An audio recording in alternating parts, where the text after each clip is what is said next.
10:05, it's Nacho Leber time. Ben Leber at Nacho Leber via X. Twin Cities Live, 3 to 4:30 on your television. Twin Cities Live, 3 to 4:30 each and every weekday on Channel 5.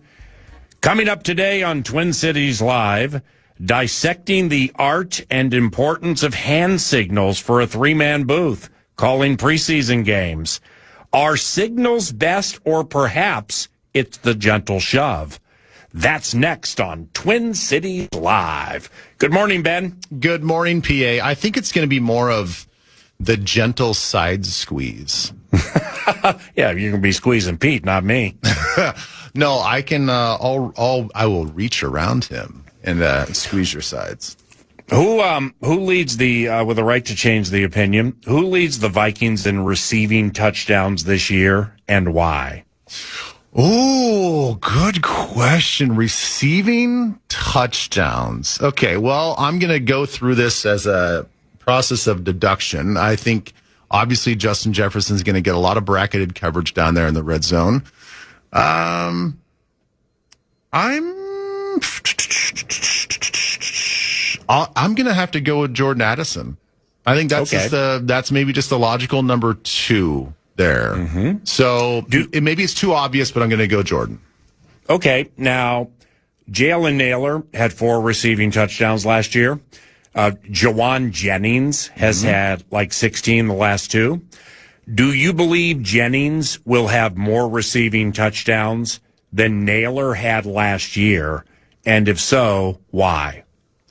Yes, I think he will, just because I think he's just a bigger bodied receiver that can kind of win some of those contested catches. If we're thinking that a lot of these receiving touchdowns are going to come as they're approaching into the red zone or in the red zone and not so much on the big plays, so to speak. So I will go with that thought process. Jennings, this is the best receiver core that Jennings has played with, I think. So I think that he's going to get some more opportunities given the fact that Justin Jefferson will see some bracketed coverage. And I think Jordan Addison, for his own respect, will get, I think there'll be a smattering of some coverages, maybe middle season, late in the year, where they start to understand that, like, hey, man, we should probably attack him a little bit differently too. And there's Jawan Jennings just all alone in a one-on-one. If somebody gave you 10-1, so your 100 wins you 1,000. If somebody gave you 10-1 on this, would you take it? And if not, why? Jefferson and Addison each have at least 10 touchdowns. No, I don't know if I'd take that bet. Right. Yeah, because that sounds like a lot. You got the Jennings factor in there. Well, you got the Jennings factor. You also have, let's play this Kyler Murray thing out for 17 games. I mean, you're going to get a little bit of scramble rushing touchdown opportunities as well. You've also got Hawk and Oliver, and if Bartholomew keeps ascending as well, you got that in the bag. You've got the running backs in the bag. So I don't know. I think there's just so many options that having 20 touchdowns, receiving touchdowns between those two guys seems like a lot. All right. Now, who has the most rushing touchdowns for the Vikings this year, and why?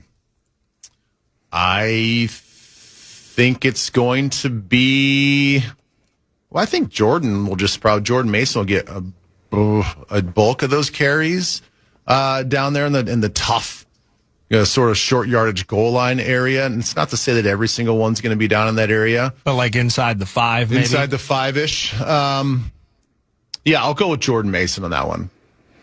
Do you like Mason for 10 or more touchdowns? Total?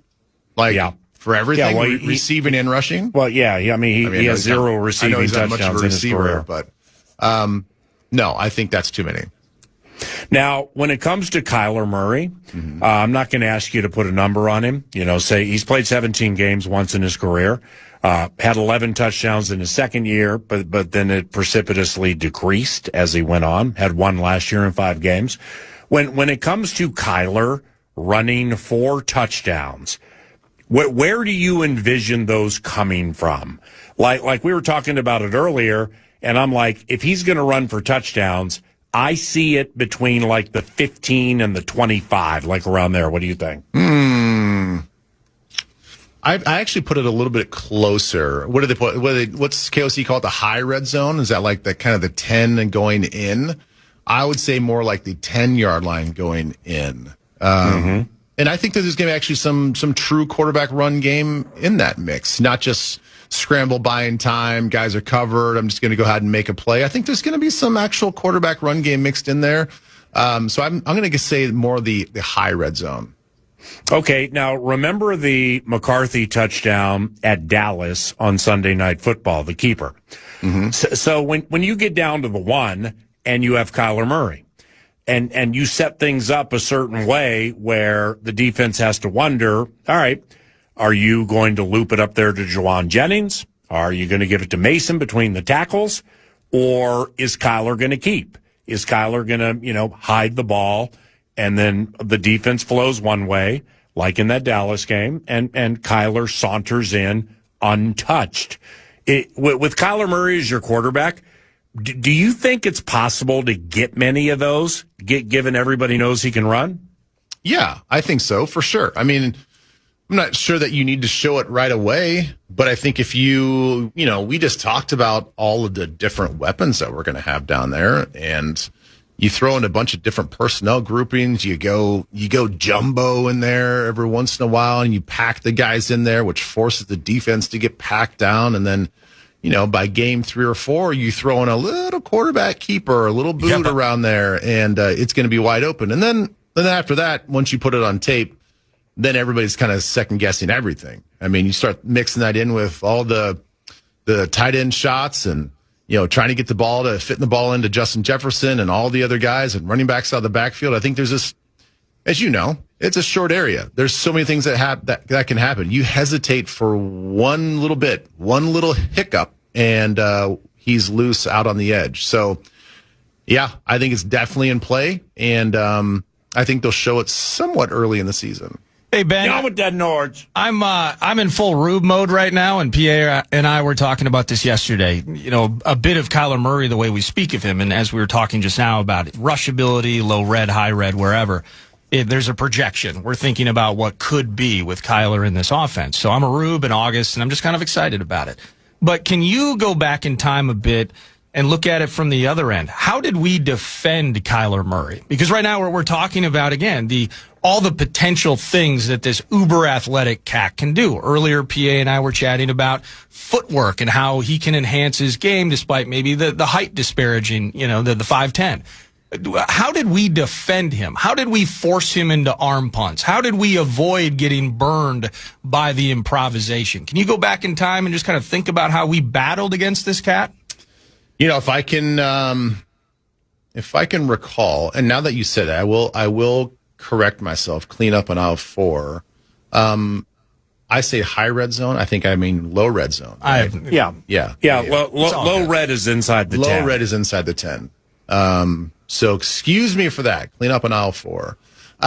Going back to that, I would say game plan, defensive front wise, probably not doing a lot of twisting, not a ton of stunts, a lot more of just try to win within your lane, keep your eyes on him, keep him bottled up, make him create a true pocket passer and kind of close off any sort of A-gap runs where you can just slide through, because those are the easy escape routes.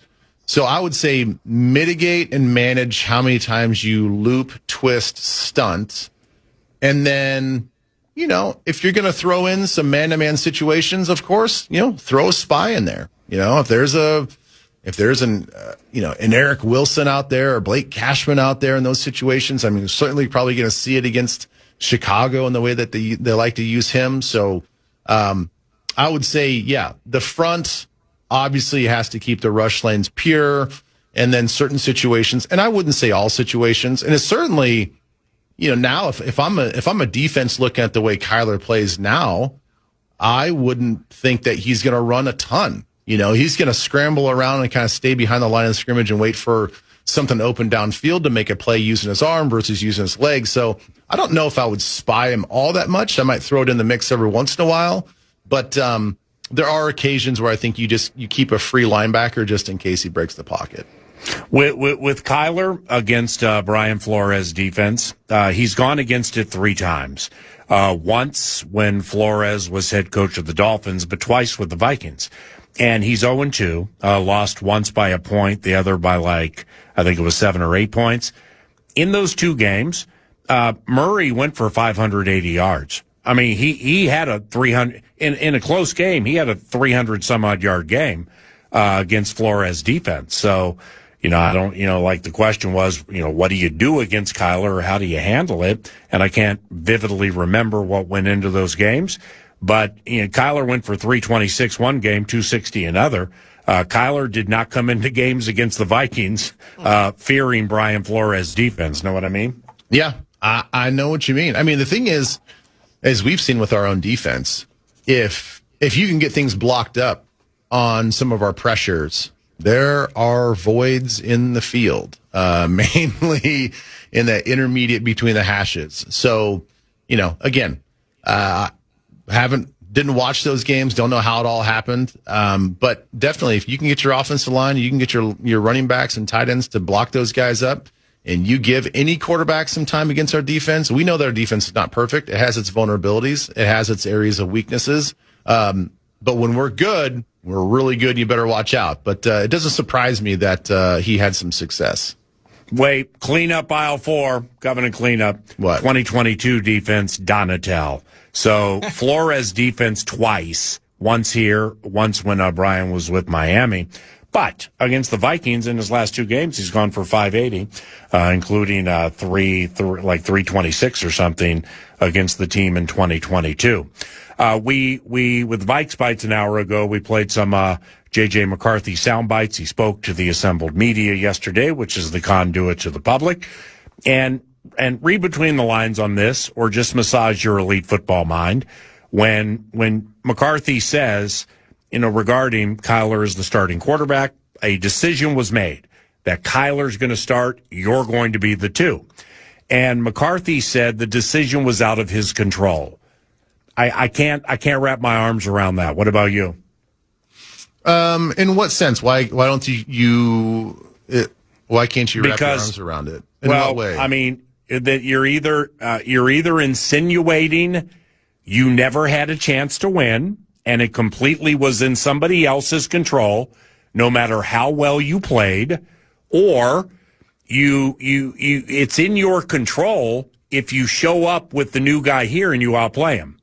And you outthink him and you outperform him behind the scenes.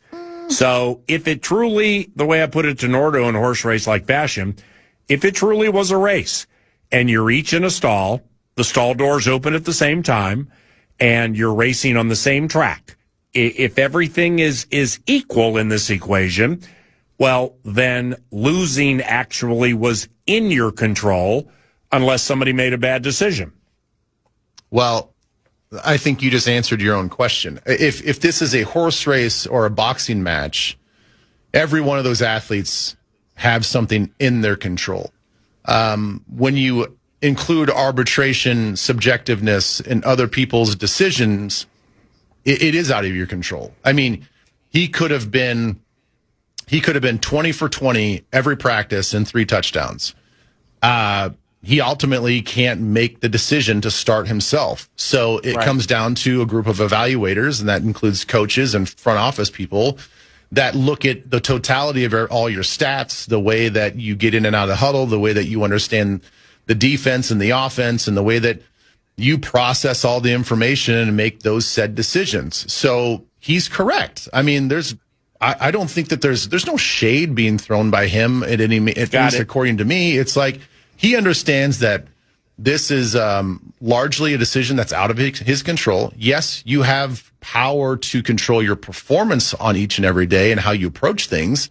And it sounds like he did it in the right way, and it sounds like he's still going to handle himself in the right way. It's just ultimately the decision is out of his control. And I've certainly, I mean, we all know in competitive sports that's how it is outside of the golfs of the world, the tennis, horse racing, boxing matches where it is mano a mano and you are battling against yourself or one other opponent. Pretty much in everything else when it comes to decision making, it is out of your control as an athlete. Okay, so to land the plane on this conversation, pause, get into some different stuff. With J.J. McCarthy and his lot in life, off things he said yesterday, the 10 starts last year, where he is now. If you're him, do you still want to be here? If I'm him, yes, I still would like to be here. I think that if he goes someplace else, it's pretty much a guarantee that he's going to be a backup quarterback for not just this season, but probably behind a veteran for another couple of seasons.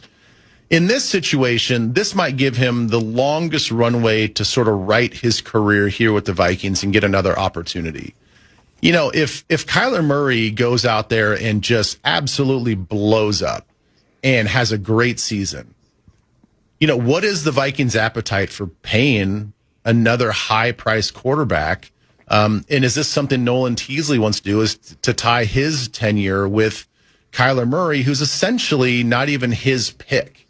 So there's a high likelihood that, Kyler Murray is on a 1-year rental, and all the best to him. Whatever happens here, he gets a fat contract. He goes someplace else, plays 3 or 4 more years, becomes a franchise quarterback.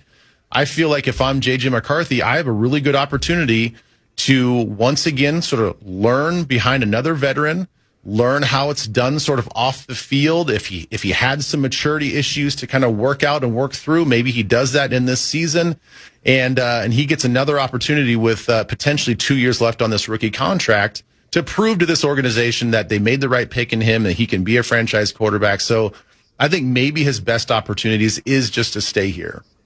Brilliant. Ben Leber at Nacho Leber via X. We, 9 to noon, to start today's presentation, unfurled a Kyler key. And it involves a former teammate of Ben Leber's. We're going to run it by him when we return to FM 100.3 KFAN. You're listening live to Paul Allen at 9 to noon.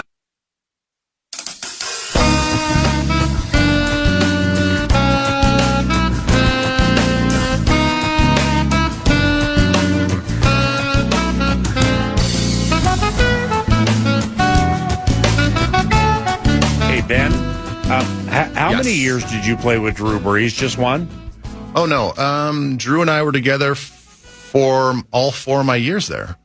Oh, geez. Okay, yeah. That's right. Then he got that injury, and Miami decided to go with Culpepper and not Brees. Brees ended up in New Orleans, and now he's in the Hall of Fame. So hear me on this, because a lot of this was really a focal point for Brees, from what I read, and unless I read it wrong, after he left the San Diego Chargers with Nacho Leber. And I'm talking about the speed with his drops, all right?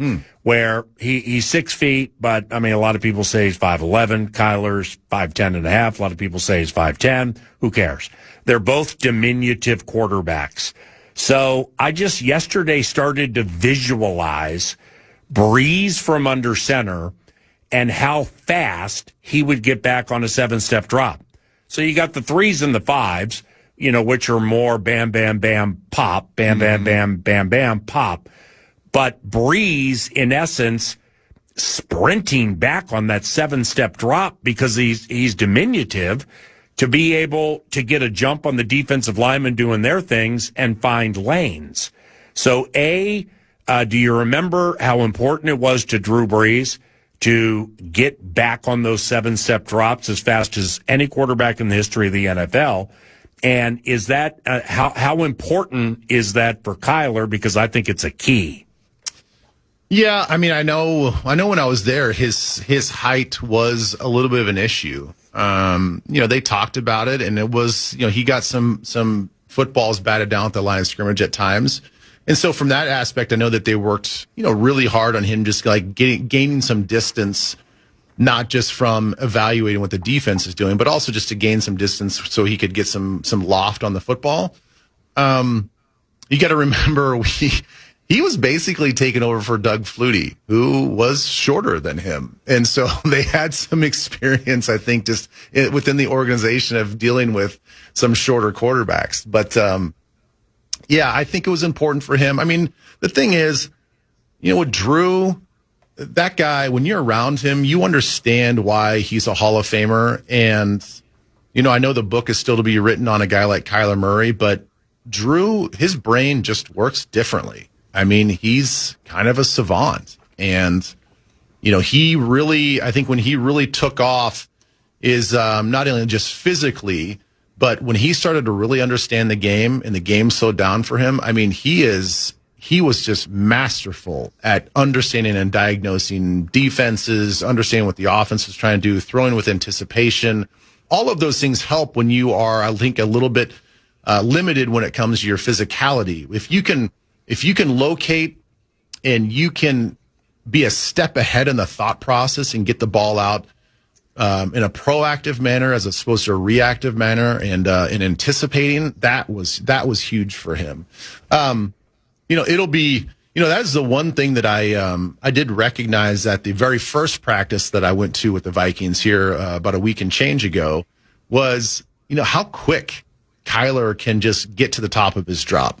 Mm-hmm. And I don't think that we're going to be doing a ton of comparatively, a ton of under center stuff. If you want to bring up Drew Brees, I think that we are going to be doing a lot more of the shotgun stuff. Now there will be a negotiation from KOC on how much he goes under center when he's got a guy like Kyler, because, inherently with the shotgun, you are just already at the top of, a short drop. So it doesn't take much more than a couple shuffle steps to get back there at the top of your drop. So I think they will use the shotgun a little bit more, and that's going to help out as well. Now, with types of throws for shorter quarterbacks, I know I've heard this before, whether it's Breeze, Wilson, Murray, or whomever.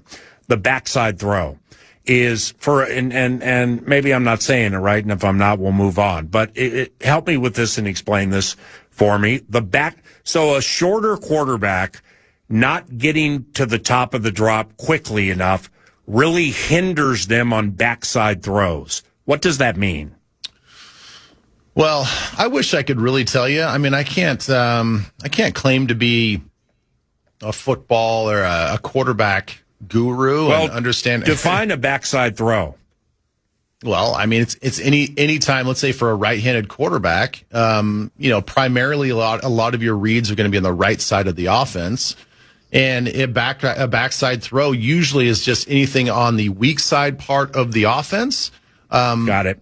Or when you think direction wise, it's throwing to the left. If you got 2/3 of a right-handed quarterback, most of your first primary reads are going to be to that right-hand side.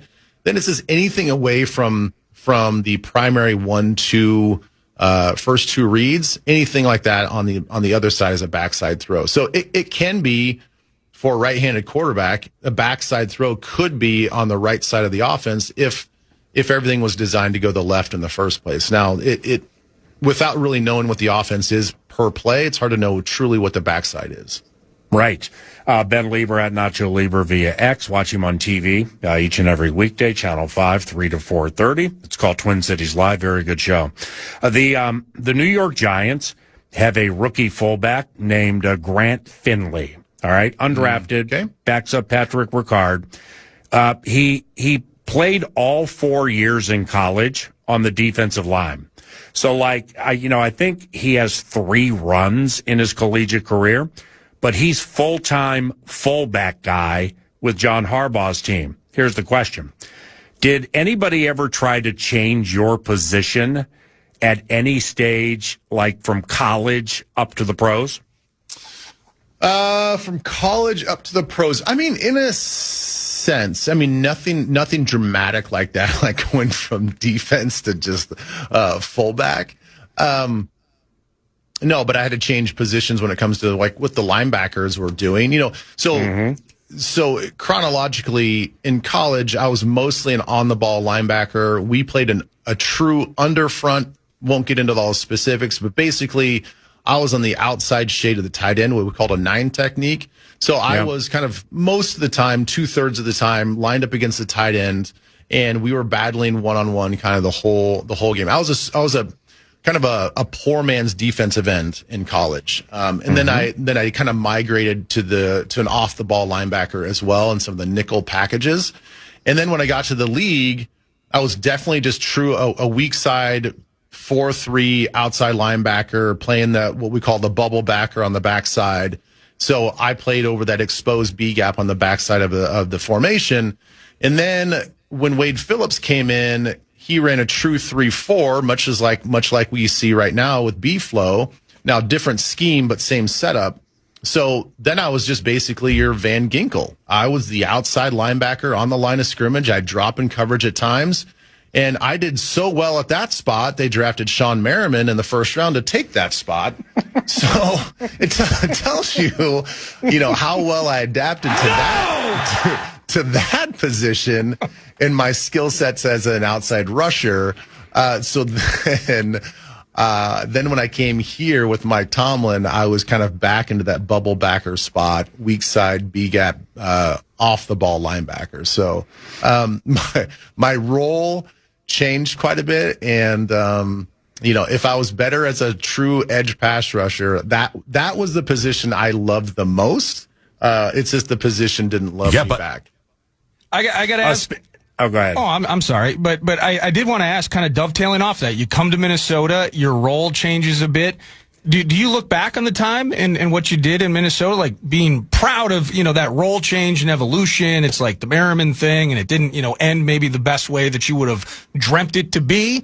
Just set up in Coronado and just play your whole career there. But you come here, you had some very, very good seasons here. Like there's got to be, pride, maybe the wrong word, but you have to look back, I think, positively on the role change and how you fit into this thing. No, I know what you mean. And I think that, if there's a lesson to be learned from any young player out there, I mean, that's the one thing that I'm very grateful for, that even though I was deemed a failure as an outside linebacker in a 3-4, the skill set that I did develop and in the things that I was taught to use, the way to use my hands, the get off, the way to try to flip your hips, to try to be a little bit more bendable and flexible and playing with leverage and all that stuff. I mean, that absolutely helped me in my free agent visits and my versatility, because when I got here to Minnesota, one of the reasons why they did look at me in free agency was because they're like, hey, man, you're kind of a jack of all trades. Maybe you're not elite at any one thing, but because you've kind of been through the paces of playing different defenses and different roles, you can cover. We'll trust you on a tight end. We can trust you on a running back. You can blitz. You've shown the ability to blitz off the ball and from the line of scrimmage. You know how to run stunts and twists with defensive linemen.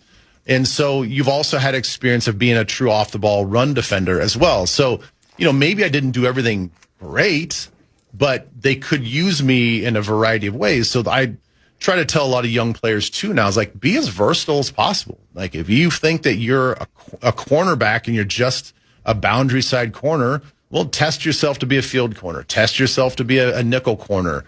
Get a little bit of experience doing all those things, and maybe you kind of fall into a role that you didn't maybe expect otherwise, and maybe become really, really good at that. And if anything, if you consider that a failure, at least you're just really good at all of it, and a lot of coaches find value in that as well. Down memory lane we go. We mentioned a couple of your former teammates, Drew Brees and Sean Merriman. I saw something the other day. I can't remember where, and may God rest the soul of Junior Seau, where he was out of the league but hadn't retired, and he was in Fiji. And the Patriots took some injuries. So Belichick found Seau in Fiji. He was able to get himself to Foxborough in like a day and a half. All right. So then, sight unseen, he was in great shape. They played him in a game, and he missed a bunch of tackles. All right. So Belichick the next week, he at practice, he put pads during the season on Seau and had him work on his tackling. And Junior's kind of like, you do know that, like, I'm one of the all-time leading tacklers in the history of the NFL and hadn't played in a while and kind of needed one off the layoff, but Bill wasn't having it. So practiced him 1 or 2 days in pads, and Seau went lights out with the tackling the rest of the season. But Junior Seau, correct me if I'm wrong here, was he one of your all-time favorite teammates? Yeah, all-time favorite. for sure. Yeah, Junior had that charisma, that magnetism that we talk about, that kind of it factor. I mean, unlike anything I've ever seen. I mean, probably more so than a guy like Brett Favre, and I mean that in the highest regard. Wow. Like, yeah. there are certain players that come around maybe generationally that have that, and he had that. And he was cool with me. I think when I came in as a rookie, we only had 1 year together as players, but we remained friends and we worked out and trained in the off season. But, I immediately was kind of taken under his wing per se, got to know a lot of his really good friends, that he ran around with that were not football players. One of the guys I still talk to, a couple of the guys we still kind of message back and forth even to this day. And they were just like regular business guys. They're just business guys in the city. And they were kind of in his inner circle. He was the best. Junior made everybody feel special. I mean, that was the weirdest thing. He put a smile on everybody's face. It was such a tragic thing that happened with him because that wasn't anything that anybody saw. There were probably some dark times for him, but man, he always carried himself with a smile. He was always making sure that you were taken care of, that you were having a good time. And you never knew that there was that much sadness and depression going on with him. So, it was tough, but man, what a player, what a guy, and what a special experience that I had with him. And then, like I said, in the off season, even when he was in Miami and stuff, he would come back and he lived in San Diego in the off season. We would train with the same people. He and John Lynch, and the three of us and a couple other guys would train together as well. I was always about 20 paces back with everything that we did because he and John were on a totally different level of conditioning. But yeah, what a special dude. Last one, given this is the last time we'll chat with you before Saturday and the life changer at MetLife. What do you expect Saturday?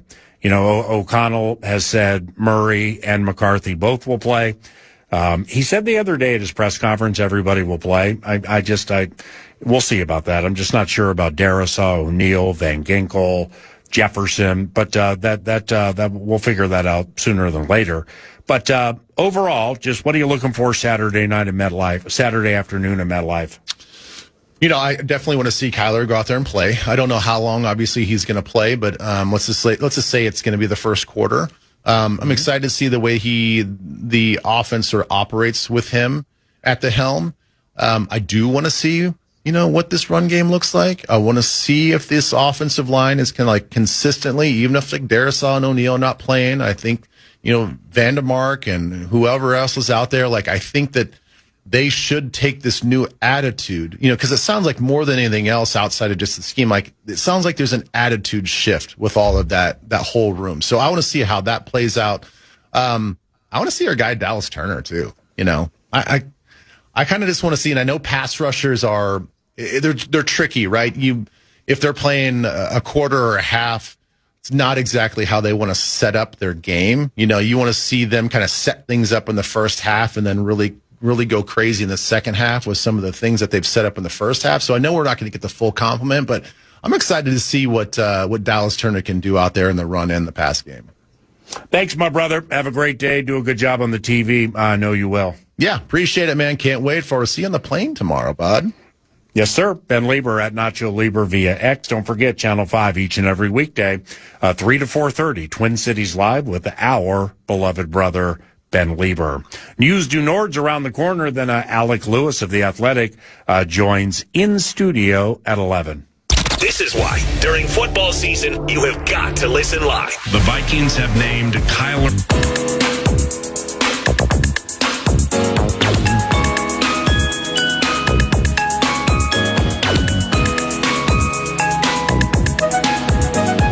Welcome back, 9 to noon. It is News du Nord, brought to you by not a casino, the casino at Canterbury Park, CanterburyPark.com.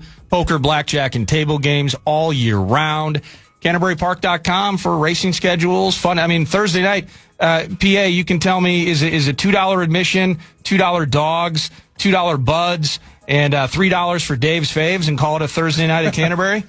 and and $2 Pepsi products. That's all tonight. 5 o'clock is when we begin.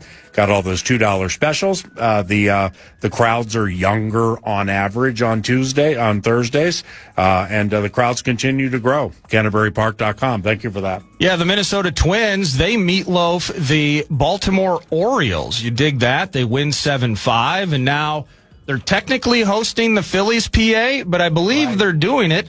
I think it's the Field of Dreams game. And so Field of Dreams, it's at 6. Let me find the specific details here.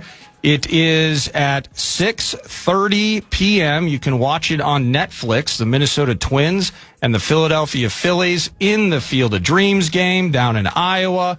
And it will be Aaron Nola and Taj Bradley on the bump for the Phils and the Twins. But, Alan Roach, and maybe we'll have an opportunity to get him on the mic on the show maybe early next week. But I think Roachy's the PA guy for the Field of Dreams game. So just some really cool stuff happening with our baseball team and with Roachy today. Any idea what that ballpark's like? Because the over-under in this game is 8.5. And, the Twins can score 2 and then the next game score 9. The Phillies with Schwarber and Bryce Harper, Brandon Marsh, Trey Turner, and so on, they're starting to put up some numbers. So I just wonder what, because Taj Bradley is arguably the best pitcher for the Twins, certainly one of the best 2. Nola's one of the best 2 for the Phils. One of the best 3. So you got a couple of nice pitchers. Total's 8.5. I don't know anything about this Field of Dreams ballpark. Yeah, I don't know much other than, I'm going low hanger here. I'm just going to Wikipedia. So Dyersville, Iowa, it seats 8,000, and it looks absolutely gorgeous. But from a dimension standpoint, it is typical line. So it's 400 feet to dead center, 380 in the gaps. Foul lines are 335. So very, very standardized dimensions there. Lighter crowds, some cornfield vibes. So grab a couple ears on the cob and watch some baseball down there. Yeah, that's going to be really cool. It's a Netflix bit, you say? It is indeed a Netflix bit.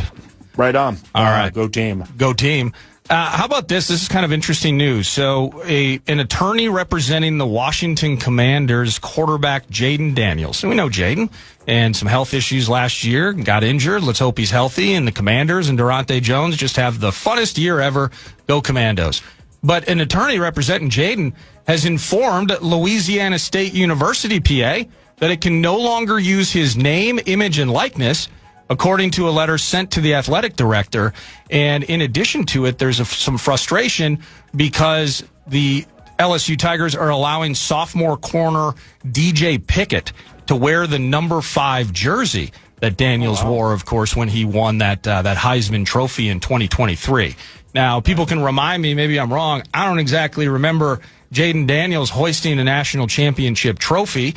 Some of this has been around the fact that since Burrow and that highly touted, one of the greatest college football teams ever, they won the national title, they haven't used the number 9.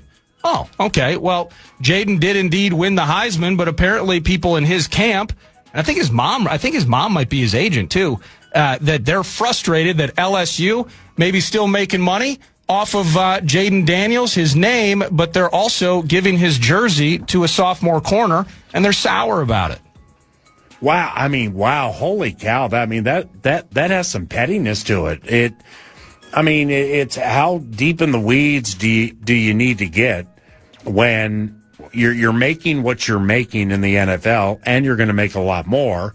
And then you consider this with your alma mater, who kind of paved the way after you went to Arizona State for you to get into the NFL, and then you become particular like this, unless there's some kind of flim-flam that's taking place here that I just don't know about. Yeah, that's what I'm trying to figure out as well. And as more is was he promised something? Were there conversation and things on LSU's side? We don't know about that. We just know about the letter as of the moment. Now the NBA schedule, PA, we did find out when we were opening. We found out we're playing in prime time, Christmas Day evening, 7:00, I believe, against OKC. And that's a home one. That's at Target Center. That's sweet. But the full schedule is going to be released. We kind of are behind it. Should we spend an hour tomorrow doing happy schedule release day on the NBA and go Boom, boom, boom, all 82 with breakdowns and highlights. Should we do that for an hour tomorrow, PA? Hour and a half.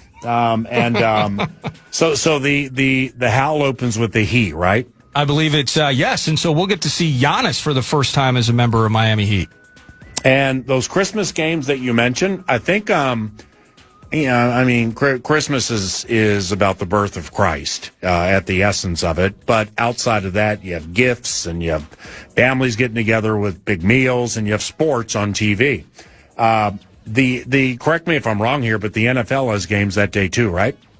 I believe they do. That was a talker, Wow. as a matter of fact. Holy cow, what a big sports day that is. Well, it's a big sports day, but wasn't that kind of a talker because the NFL had, maybe one falls on a Christmas day or a Christmas Eve because of the day of the week of Christmas?